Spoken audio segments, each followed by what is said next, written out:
Getting to know plants. In this chapter we learn more about the parts of plants. Plants के अलग अलग parts के बारे में हम लोग ज़्यादा जानेंगे.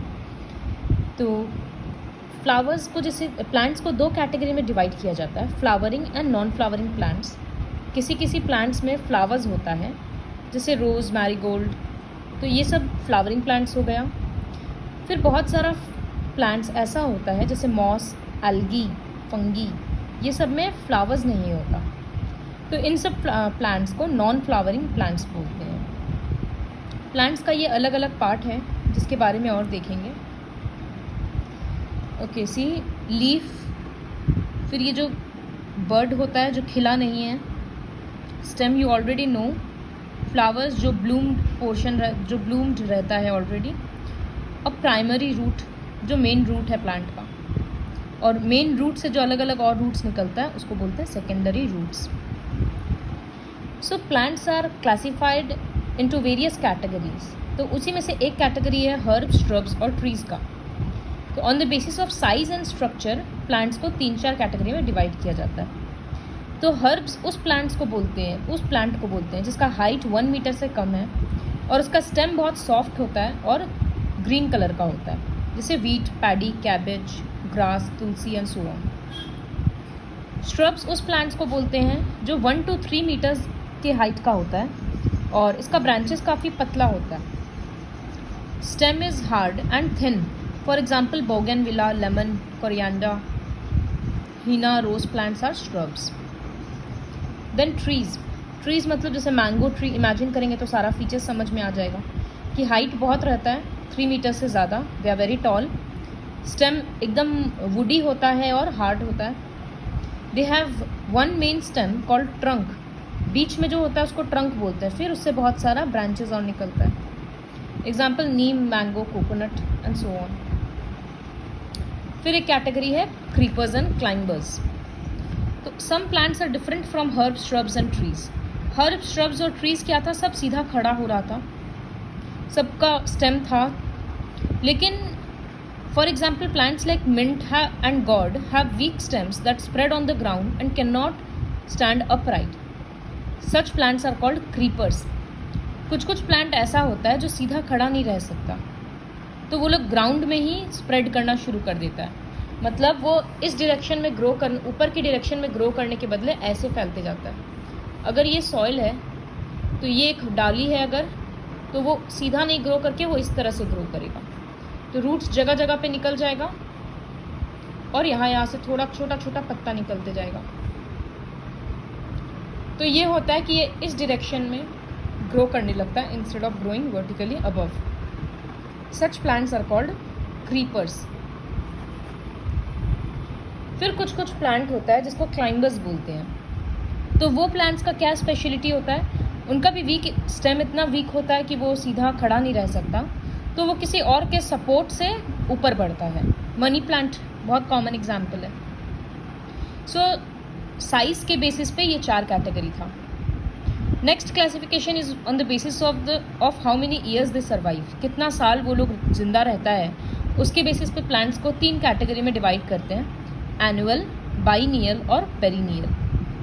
So annual plants, the plants whose life cycle from seed germination to the fruit formation is completed in 1 season. जो सिर्फ 3-4 महीना का जो एक सीज़न होता है वो सिर्फ उतने टाइम के लिए ग्रो करता है. उसी में बीज बोने से लेकर सोइंग पीरियड से लेकर वो पूरा अपना फसल दे देता है. वीट, पैडी, मस्टर्ड, ये सब एग्जाम्पल्स.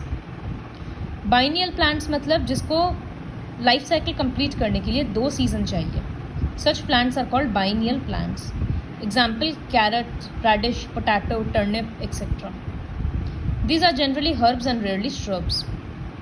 Biennial plants पहले सीजन में सिर्फ वेजिटेटिव पार्ट्स, बाइनियल प्लांट का सिर्फ वेजिटेटिव पार्ट्स ग्रो होता है फर्स्ट सीजन में.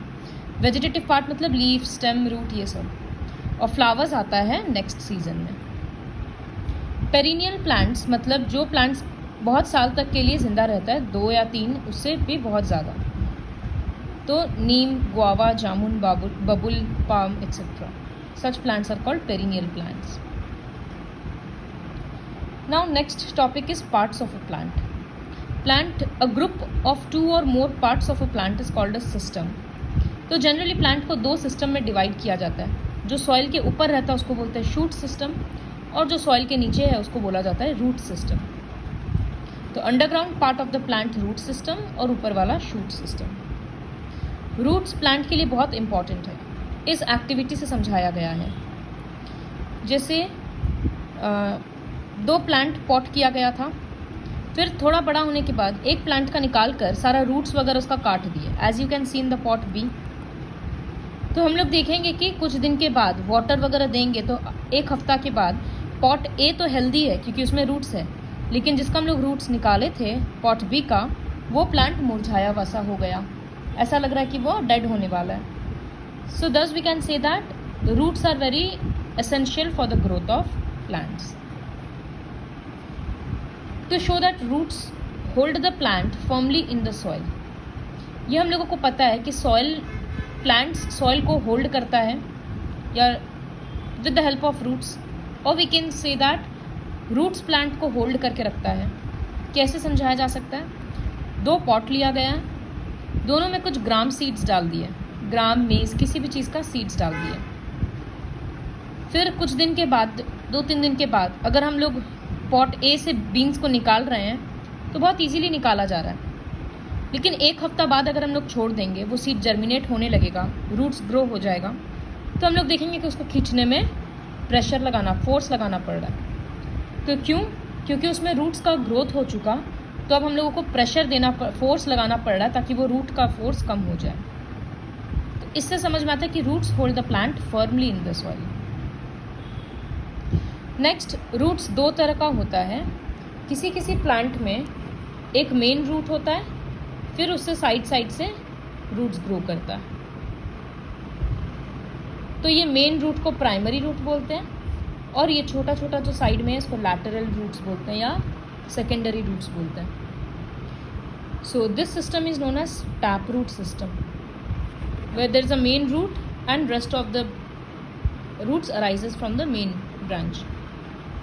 किसी किसी में क्या होता है, बेस से ही रूट्स अलग हो जाता है। ये स्टेम है, यहीं से अलग अलग रूट्स निकल रहा है, पूरा हेयरी स्ट्रक्चर होता है, कोई मेन रूट नहीं है। So this is known as fibrous root system. So you'll have to learn the definitions and examples of tap root and fibrous root. इसको रूट हेयर बोलते हैं, एक एक जो निकला हुआ है। The non-green part of a plant that remains and grows underground is called the root system. Root develops from the radicle of the seed and grows towards soil and water. वो नीचे की तरफ ग्रो करता है। तो tap root का examples भी है, डेफिनेशन भी है, और फाइबरस रूट का भी है। रूट्स का क्या फंक्शन होता है? Roots hold the plant firmly in the soil. Soil को वो पकड़े हुए रहता है, प्लांट को पकड़े हुए रहता है सॉइल में। रूट्स अंदर तक जाते रहता है, वो एक एंकर का काम करता है। एंकर मतलब ये वाला एक शेप को बोलते हैं ना, शिप वगैरह में दिखाता है, पानी में डाला जाता है तो ये भारी होता है नीचे, इसलिए टिका हुआ रहता है कोई भी चीज़, तो उसी को एंकर बोलते हैं। Roots absorb water and minerals from the soil. Plant को सॉइल से वाटर और मिनरल्स देने का काम रूट करता है। Roots prevent soil erosion. अगर यहाँ पर कुछ रूट्स नहीं है, हम पानी डालेंगे तो सारा पानी बह जाएगा। अगर कोई खाली ज़मीन है वहाँ भी पानी डालेंगे तो सॉइल सारा बह जाएगा। लेकिन अगर वहीं पर बहुत सारा प्लांट्स होगा तो वो सॉइल फ्लो होकर जाएगा नहीं। क्यों नहीं जाएगा? क्योंकि प्लांट का जो रूट्स है वो सॉइल को पकड़े हुए है, तो वो बहता नहीं है। इसीलिए लिखा है कि रूट्स प्रिवेंट सॉइल इरोजन।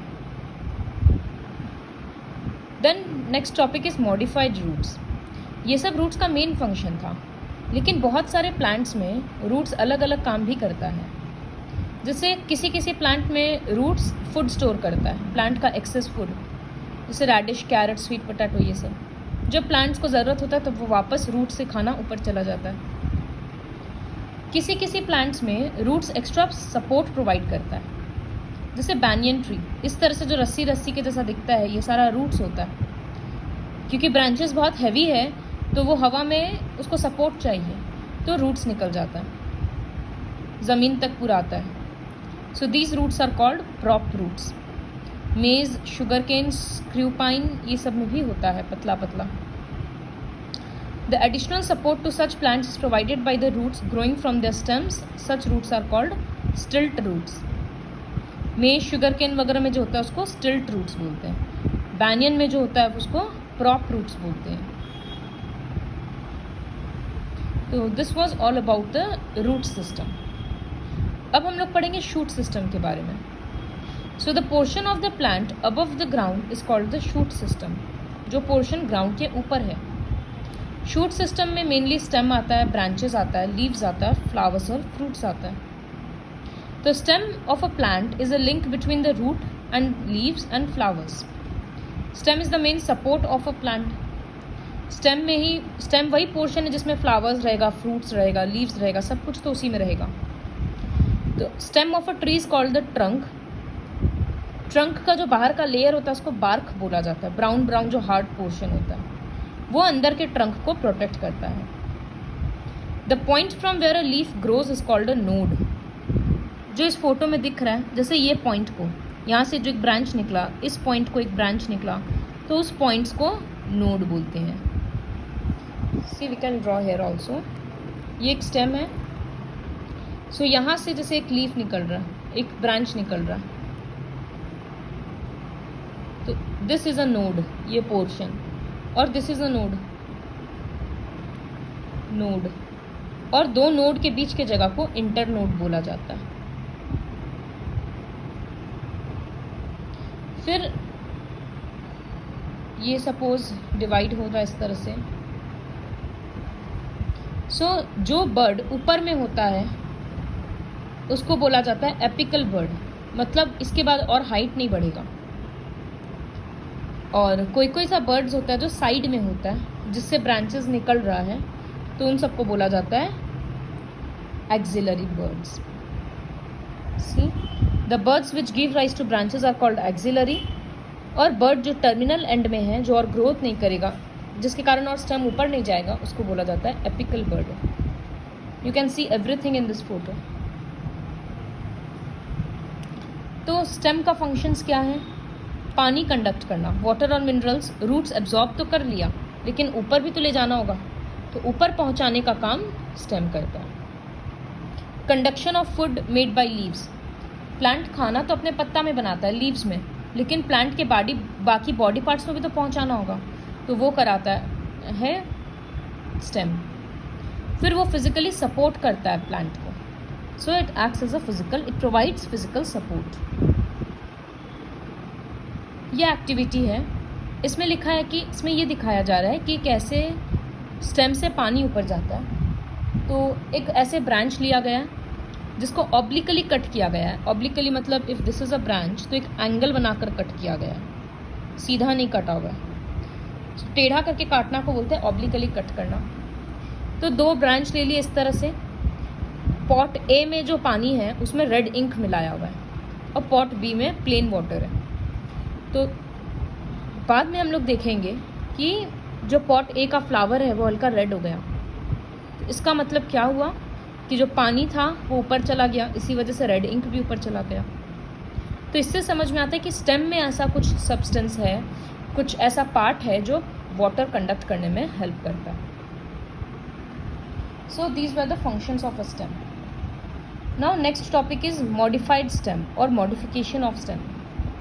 जिस तरह से रूट्स मॉडिफाई होकर अलग अलग फंक्शंस कर रहा था, ठीक उसी तरह से स्टेम भी मॉडिफाई होकर अलग अलग फंक्शन परफॉर्म करता है. जैसे किसी किसी में स्टेम्स फूड स्टोर करता है, जैसे जिंजर, पोटैटो. कभी कभी स्टेम फूड भी प्रोड्यूस करता है ग्रीन होकर. तो कैक्टस, प्रिकली पेयर, ये सब वो प्लांट्स है जहाँ पर फोटोसिंथेसिस स्टेम भी करता है. इसी वजह से कैक्टस पूरा ग्रीन कलर का होता है. See you can see in this photo. So this is all about the root system and the shoot system.